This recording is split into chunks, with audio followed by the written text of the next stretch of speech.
नमस्कार, मैं रवीश कुमार। नीतीश कुमार ही बिहार के मुख्यमंत्री होंगे या नहीं होंगे? नतीजों के तूफान के बीच जेडीयू ने अपना एक ट्वीट क्यों डिलीट कर दिया? 1:15 के करीब जेडीयू ने यह पोस्टर पोस्ट किया, लेकिन डिलीट कर दिया आधे घंटे के भीतर। इंस्टाग्राम से भी किया, फेसबुक और ट्विटर से भी डिलीट किया। जेडीयू ने ऐसा क्यों किया? क्या नीतीश कुमार सीएम नहीं होंगे या अब भी वही होंगे? यही वो पोस्टर है। इस पोस्टर के जरिए जेडीयू ने साफ कर दिया कि अब बात जोड़ी की नहीं, नेता की होनी चाहिए। नीतीश कुमार ही मुख्यमंत्री होंगे। दोपहर 1:15 के करीब जेडीयू ने ट्विटर पर यह पोस्ट किया, लिखा, ना भूतो ना भविष्यति, नीतीश कुमार बिहार के मुख्यमंत्री थे, हैं और रहेंगे। तो जेडीयू ने अपनी तरफ से ऐलान तो कर ही दिया कि मुख्यमंत्री नीतीश कुमार होंगे। फिर जेडीयू ने इसे डिलीट क्यों किया? आखिर नीतीश कुमार थे, हैं और नीतीश ही रहेंगे, इससे जेडीयू क्यों परेशान हो गई? या जेडीयू पर किसी ने भयंकर दबाव डाला है? जेडीयू से पहले बीजेपी का एक ट्वीट आया। इस तस्वीर में प्रधानमंत्री मोदी और मुख्यमंत्री नीतीश कुमार एक दूसरे का हाथ पकड़े हुए हैं और जनता का अभिवादन कर रहे हैं। बीजेपी ने लिखा कि जोड़ी मोदी नीतीश जी के हिट हो गई, बिहार के विकास फिर रिपीट हो गई। लेकिन जनता दल यूनाइटेड के ट्वीट से कुछ और संदेश भेजा गया। लगा कि जेडीयू ने इसी पोस्टर के जवाब में यह पोस्ट किया कि नीतीश ही मुख्यमंत्री रहेंगे, मगर अब तो जेडीयू ने इसे डिलीट कर दिया। और डिलीट करने के बाद 1:40 पर एक नया ट्वीट जारी किया गया, जिस पर लिखा है, जीता है बिहार की महिलाओं का विश्वास, जीता है एनडीए, जीता है बिहार। पटना में पोस्टर लग गया है। बिहार का मतलब नीतीश कुमार। क्या यह पोस्टर भी हटाया जाएगा? यह पोस्टर जनता दल यूनाइटेड के समर्थक ने लगाया है। मतदान के बाद भी पटना में इसी तरह का पोस्टर लगा। जनता दल यूनाइटेड के दफ्तर के बाहर एक और पोस्टर लग गया, जिसमें लिखा था, टाइगर अभी जिंदा है। ये क्या जिंदा है कि एक पोस्ट करता है, ट्विटर पर पोस्टर डालता और डिलीट कर देता है। जिंदा टाइगर कभी अपना पोस्टर डिलीट नहीं करता। एनडीए की जीत के बीच जेडीयू नीतीश करने लगी है। सवाल है कि क्या नीतीश कुमार सीएम होंगे या जेडीयू अपना दावा छोड़ने लगी है? क्या बीजेपी अपनी दावेदारी बढ़ाने लगी है? क्या सीएम मुख्यमंत्री भारतीय जनता पार्टी का होगा? जेडीयू के ट्वीट से कुछ ही देर पहले बीजेपी ने एक ट्वीट किया था, धन्यवाद बिहार, आपने फिर दिखाया मोदी जी के नेतृत्व और नीतीश जी के सुशासन पर अटूट भरोसा, विकास, विश्वास, स्थिरता की जीत, महागठबंधन की हार, फिर से एनडीए सरकार, फिर से विकास की रफ्तार। अब जेडीयू भी एनडीए सरकार कह रही है, जो पहले नीतीश सरकार कहती थी। क्या जेडीयू से किसी ने कुछ कहा है? किसी की नाराजगी के बाद ऐसा कहा जा रहा है? क्या दोनों दलों के बीच सीएम की कुर्सी को लेकर मोल भाव की कोई नई संभावना बन रही है या कोई स्कोप ही नहीं बचा है? अगर जेडीयू कह रही है, जो कि इस पोस्टर को डिलीट कर चुकी है, कि नीतीश ही थे, नीतीश ही हैं, नीतीश ही रहेंगे, तो बीजेपी क्यों नहीं कह रही है? बीजेपी क्यों इस बात पर चुप है? आमतौर पर जब ऐसी बड़ी जीत होती है, 200 से अधिक सीटें मिलने का दावा किया जा रहा है, तो ऐसी बड़ी जीत के वक्त मुख्यमंत्री के नाम का ऐलान तुरंत कर दिया जाता है। उसे लेकर कोई संदेह नहीं होता। बीजेपी क्यों एनडीए सरकार कह रही है? जदयू क्यों पहले नीतीश सरकार कह रही थी, अब वह भी एनडीए सरकार कह रही है? जरूरी नहीं कि दोनों में मतभेद हो, लेकिन यह दिलचस्प नहीं कि जदयू अपनी दावेदारी करती है फिर पीछे हट जाती है। बीजेपी अपनी दावेदारी बहुत सावधानी से कर रही है। क्या नीतीश कुमार ही मुख्यमंत्री होंगे? एनडीए की इस प्रचंड जीत का चेहरा नीतीश कुमार तो हैं, मगर शपथ किसकी होगी, यह सवाल खड़ा हो जाता है। यही नीतीश कुमार थे जो 2020 में कह रहे थे मुख्यमंत्री नहीं बनेंगे, लेकिन 2025 में कहे जा रहे हैं टाइगर अभी जिंदा है, सीएम नीतीश ही होंगे, थे, हैं और रहेंगे। 2020 के बारे में कहा जाता है कि नीतीश कुमार कम सीटें आने पर कहने लगे मुख्यमंत्री नहीं बनना चाहते। तब प्रधानमंत्री मोदी के इसरार के बाद तैयार हुए और उन्होंने शपथ ली। लेकिन इस चुनाव में उनकी पार्टी शुरू से ही एक तरफा नीतीश ही थे, नीतीश ही हैं, नीतीश ही रहेंगे का राग अलापने लगी। ऐसा लगा कि जदयू महाराष्ट्र नहीं होने देना चाहेगी और रिजल्ट भी इस तरह से आया कि नीतीश कुमार और तेजस्वी यादव के मिलने की हर संभावना समाप्त हो गई। महाराष्ट्र से इस बार बिहार केवल एक मायने में अलग है। बिहार में एनडीए में दोनों ही दल मजबूत हैं और बराबरी पर हैं। बहुत मामूली अंतर है। जेडीयू और बीजेपी थोड़ी ही सीटों से आगे पीछे हैं। बीजेपी के पास एकनाथ शिंदे को महाराष्ट्र में सीएम से डिप्टी सीएम बनाने जैसा स्कोप बिहार में नहीं लगता, लेकिन बीजेपी अपना मुख्यमंत्री तो बना सकती है, इसका स्कोप नजर आता है। चुनाव भर महाराष्ट्र में एकनाथ शिंदे को गठबंधन का चेहरा बताया गया, लेकिन चुनाव में जैसे ही बीजेपी को प्रचंड जीत मिली, शिंदे को डिप्टी सीएम बना दिया गया और बीजेपी ने अपने डिप्टी सीएम देवेंद्र फडणवीस को सीएम बना दिया। महाराष्ट्र की 288 सीटों की विधानसभा में बहुमत के लिए 145 सीटें चाहिए थी। 149 सीटों पर बीजेपी ने लड़ा, उसे आई 132 सीटें। इस तरह का प्रदर्शन महाराष्ट्र में था। महाराष्ट्र में किस तरह के आरोप लगे? वोट चोरी से लेकर तमाम। एकनाथ शिंदे शिवसेना को 57 सीटें आईं, अजीत पवार एनसीपी को 41 सीटें आईं। बिहार में सीटों के बंटवारे में बीजेपी जेडीयू दोनों बराबर थे। दोनों ने 101 सीटों पर चुनाव लड़ा, मगर बीजेपी 101 में 90 से 91 सीटों पर आगे निकल चुकी है। जदयू 79 से 81 सीटों पर आ गई है। जदयू और बीजेपी के बीच में 9 से 12 सीटों का अंतर है, आगे पीछे हो रहा है। साफ दिख रहा है कि एनडीए में बीजेपी सबसे बड़ी पार्टी है। जदयू ने भी अपना प्रदर्शन बेहतर किया है, काफी बेहतर किया है, लेकिन बीजेपी से इस वक्त आगे नहीं निकल पा रही है। 2020 में 45 सीटें आई थी बिहार में जेडीयू को, इस बार 79 से 81 पर उसकी बढ़त दिख रही है। 2020 में बीजेपी जेडीयू से 37 सीटों से आगे थी, लेकिन इस बार बीजेपी केवल 10 से 12 सीटों से आगे है। जेडीयू और बीजेपी के बीच 9 से 12 सीटों का फासला है। जब तक हम पढ़ रहे हैं संख्या बदल भी जाती है। इस चुनाव में जेडीयू ने पिछली बार की तुलना में अपनी सीटों में 30 से 34 सीटों की बढ़ोतरी की है, बड़ी संख्या है। दूसरी तरफ जेडीयू के संजय झा ने सुबह कहा था कि नंबर का कोई मतलब नहीं, एनडीए ने मिलकर चुनाव लड़ा है, इसका मतलब है रिजल्ट दोनों का है। लेकिन फिर भी मुख्यमंत्री क्या नीतीश कुमार ही होंगे? क्या बीजेपी महाराष्ट्र की तरह बिहार में मुख्यमंत्री बनाना चाहेगी? हिंदी प्रदेशों में बिहार ही अकेला प्रदेश है जहां भारतीय जनता पार्टी का अभी तक कोई मुख्यमंत्री नहीं बना। जब भी बना उप मुख्यमंत्री बना। तो क्या इस बार बीजेपी का मुख्यमंत्री बनेगा? नीतीश कुमार की गतिविधियां नतीजे के पहले बता रही थीं कि वे अपना दावा नहीं छोड़ेंगे। वे दरगाह भी जा रहे थे, गुरुद्वारे भी गए, मंदिर भी गए और अलग अलग मंत्रियों के घर भी गए। अचानक से सक्रिय दिखने लगे। क्या नीतीश कुमार इस रिजल्ट के बाद उसी तरह से सक्रिय दिखेंगे, दावेदारी करेंगे? क्या उनके पास मोल भाव करने की कोई संख्या है, पलटने की कोई संभावना है? एक चर्चा चली थी, बहुत ज्यादा नहीं, कि चाचा भतीजा की भी सरकार बन सकती है, लेकिन जो नंबर आ रहे हैं उससे चाचा भतीजा की सरकार नहीं बन सकती है। लेकिन बीजेपी चाहे तो जेडीयू को अलग कर आरएलएम, एलजेपी और हम के सहारे सरकार बना सकती है। हालांकि नीतीश कुमार को धक्का देकर हटाने का जोखिम बीजेपी नहीं लेगी। क्यों लेगी? बीजेपी को बहुमत के लिए 4-5 सीटों की जरूरत ही पड़ेगी अगर जेडीयू को अलग करे। मगर जेडीयू और महागठबंधन सरकार बनाने जाएं तो उन्हें 10 से 15 सीटों की जरूरत पड़ जाएगी, जो मुमकिन नहीं लगता। तो ऐसी चर्चाओं को विराम देते हैं। ये ऐसे नंबर हैं कि एनडीए में बिखराव नहीं हो सकता। लेकिन क्या बीजेपी अब मान लेगी कि नीतीश कुमार ही मुख्यमंत्री रहेंगे?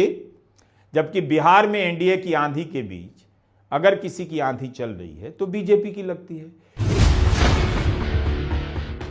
101 सीटों में बीजेपी 91 सीटों पर आगे चल रही है। उसका स्ट्राइक रेट 85% से बढ़कर 90% से ज्यादा हो गया है। चुनाव भर यह थ्योरी चलाई गई कि एनडीए में नीतीश कुमार मजबूत होंगे मगर बीजेपी नहीं। मगर हुआ क्या? बीजेपी सबसे बड़ी पार्टी के रूप में उभरती नजर आ रही है। एनडीए के भीतर बीजेपी ने सारी चर्चाओं को ध्वस्त कर दिया, गलत साबित कर दिया। क्या बीजेपी मुख्यमंत्री पद पर दावेदारी करेगी? क्या एनडीए ने तय कर लिया कि चेहरा कौन होगा? वही होगा जो था, जो है और वही रहेगा, या जेडीयू ने ही अपनी तरफ से तय किया? अगर नीतीश कुमार मुख्यमंत्री रहेंगे, जेडीयू ने यह पोस्टर पोस्ट कर दिया, उसे डिलीट करने की जरूरत क्या थी?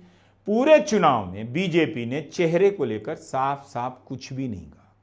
ना अपनी पार्टी की तरफ से किसी को उम्मीदवार, दावेदार की तरफ से दिखाया, ना एनडीए की तरफ से किसी चेहरे, किसी नाम पर ऐलान किया। एक तरह से देखा जाए तो बीजेपी का यह सबसे बड़ा दांव था।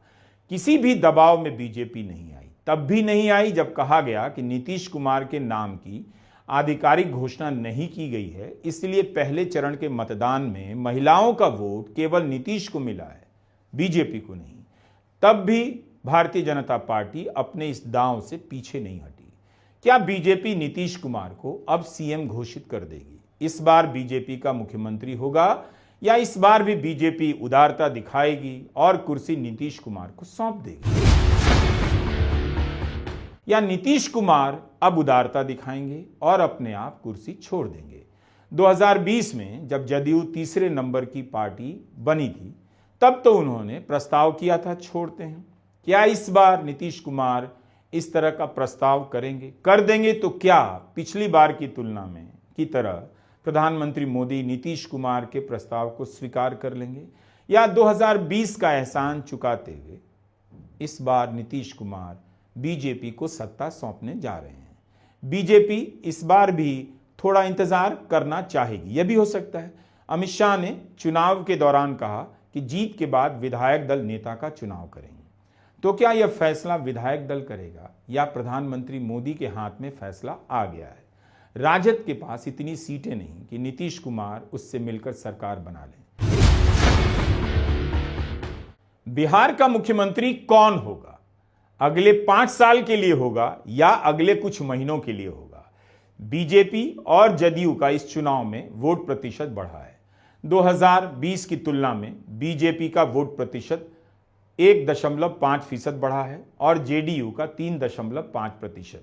बीजेपी का वोट शेयर 21.14% है तो जदयू का 18.9%, यानी वोट शेयर में भी बीजेपी जदयू से आगे। लेकिन नीतीश कुमार 10वीं बार शपथ लेंगे, यह बड़ा सवाल है। अमित शाह ने चुनाव प्रचार में कहा था सम्राट चौधरी को बड़ा आदमी बनाएंगे। इस चुनाव में बीजेपी की तरफ से सम्राट चौधरी ही थे जिनका चेहरा हर जगह दिखाई दे रहा था। बाकी नेता स्थानीय स्तर पर ही उलझे नजर आए।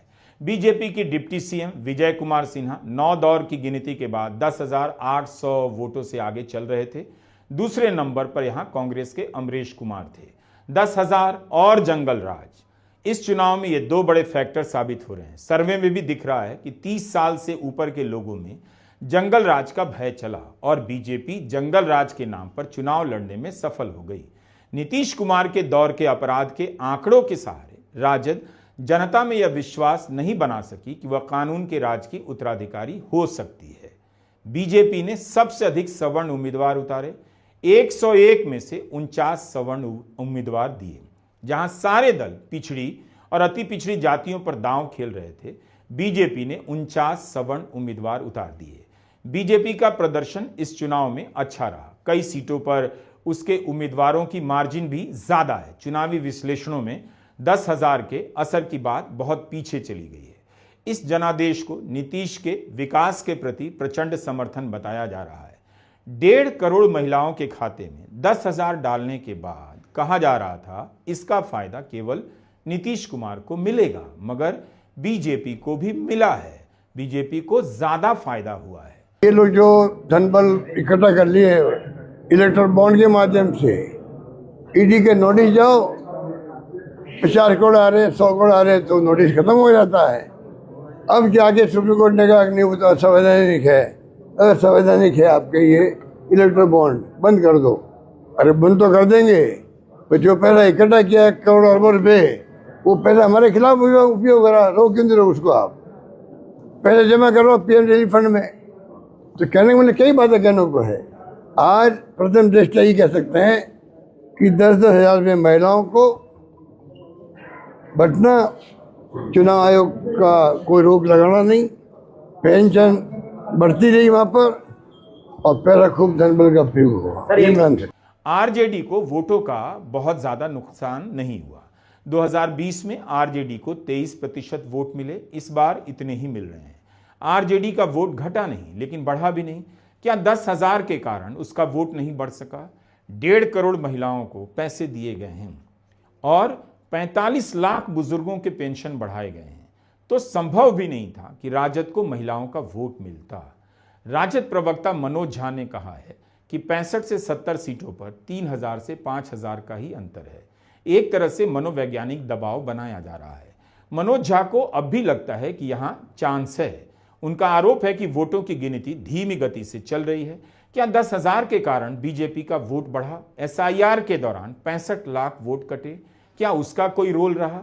इस चुनाव में कई ऐसे मामले आए जिसमें दिल्ली में वोट देने वाले बिहार में वोट देते पकड़े गए, मगर कोई सफाई नहीं आई, कार्रवाई नहीं हुई। आरजेडी 75 से 32 पर आ गई है, उससे भी नीचे खिसक कर 29 पर आ गई है। 43 सीटों की हार है, उससे ज्यादा कांग्रेस भी इस बार जमकर हारी है।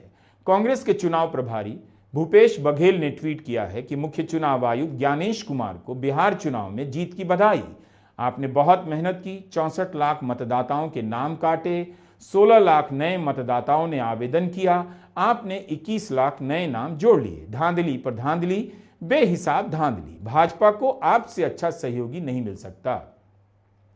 समाजवादी पार्टी के राष्ट्रीय अध्यक्ष अखिलेश यादव ने ट्वीट किया है, बिहार में जो खेल एसआईआर ने किया वो पश्चिम बंगाल, तमिलनाडु, यूपी और बाकी जगह पर अब नहीं हो पाएगा, क्योंकि इस चुनावी साजिश का भंडाफोड़ हो चुका है। अब आगे हम ये खेल इनको नहीं खेलने देंगे। सीसीटीवी की तरह हमारा पीपीटीवी मतलब पीडीए प्रहरी चौकन्ना रहकर भाजपाई मंसूबों को नाकाम करेगा। भाजपा दल नहीं, छल है, ये अखिलेश यादव कहते हैं। तो क्या 1.5 करोड़ महिलाओं के खाते में 10,000 का नोट भेजकर चुनाव जीता गया? 30,000 करोड़ अगर आप बांट देंगे, किसी के लिए भी बराबरी से चुनाव लड़ने का मौका समाप्त हो जाता है। राजद को जरूर देखना चाहिए कि उसके सामाजिक समीकरण का आधार इतना सीमित क्यों है, कमजोर क्यों है, मगर 10,000 के फैक्टर को आप नजरअंदाज नहीं कर सकते हैं। यह राजद का सबसे खराब प्रदर्शन है। तेजस्वी यादव को भी बहुत बढ़त नहीं मिल रही है। राघोपुर में तेजस्वी यादव बीजेपी के उम्मीदवार से 5,000 वोटों से पीछे चले गए। 11 दौर की गिनती हो चुके हैं। 10वें दौर में 3,000 वोटों से पीछे थे, 11वें दौर में 5,000 वोट से पीछे हो गए। तो क्या राघोपुर में भी 10,000 और वृद्धा पेंशन का मामला असर कर गया? औरई में बीजेपी की रमा निषाद को 34,000 वोटों की लीड मिली थी। 17 राउंड की तब तक गिनती हो चुकी थी, 12 राउंड की गिनती बाकी थी। कुम्हरार में बीजेपी के संजय कुमार को 17 राउंड के बाद 37,000 वोटों से बढ़त मिल गई थी। इंद्रदीप कुमार चंद्रवंशी कांग्रेस के उम्मीदवार को हरा रहे थे। बांकीपुर में बीजेपी के नितिन नवीन 18 राउंड के बाद 33,000 वोटों से आगे हो गए। चुनाव के नतीजे बता रहे हैं, जो रुझान भी हैं, कि चुनाव कैसे लड़ा गया। रिजल्ट इस तरह से आया है जैसे लगता है सब कुछ पहले से तय हो। इस संयोग को चुनाव के रुझान और नतीजे बता रहे हैं कि चुनाव कैसे लड़ा गया। 30,000 करोड़ से अधिक की राशि बांटने के बाद विरोधी दल के लिए चुनाव जीतना संभव नहीं था। विरोधी दल ने जरूर कुछ गलतियां की, कमियां रही होंगी, पर उतनी ही गलतियां एनडीए की तरफ से भी की गईं जिनकी चर्चा नहीं हुई। इसके बाद भी अगर विरोधी दल लाखों सभाएं करता, जान लगा देता, तब भी 30,000 करोड़ लेकर बैठी जनता को से अपना विश्वास नहीं हासिल कर सकता था। 10,000 एक नई जाति है बिहार में। यह चुनाव 10,000 और समीकरणों का चुनाव साबित हुआ है। करीब 45% से अधिक वोटरों के खाते में किसी न किसी योजना के तहत चुनाव से ठीक पहले पैसे भेजे गए और विपक्ष ने यह भी आरोप लगाया कि आचार संहिता के बाद भी पैसे दिए गए। एनडीए को प्रचंड जीत मिल रही है, इसमें कोई शक नहीं। लेकिन क्या 30,000 करोड़ से तेजस्वी यादव या राहुल गांधी लड़ सकते थे? बिल्कुल नहीं लड़ सकते थे। हमने यह बात या इस बात की तरफ इशारा अपने कई वीडियो में किया है। अगर एनडीए की जीत होती है तो उस जीत का कोई नायक नहीं है, नायिका हैं वो महिलाएं जिन्हें 10-10 हजार रुपए दिए गए।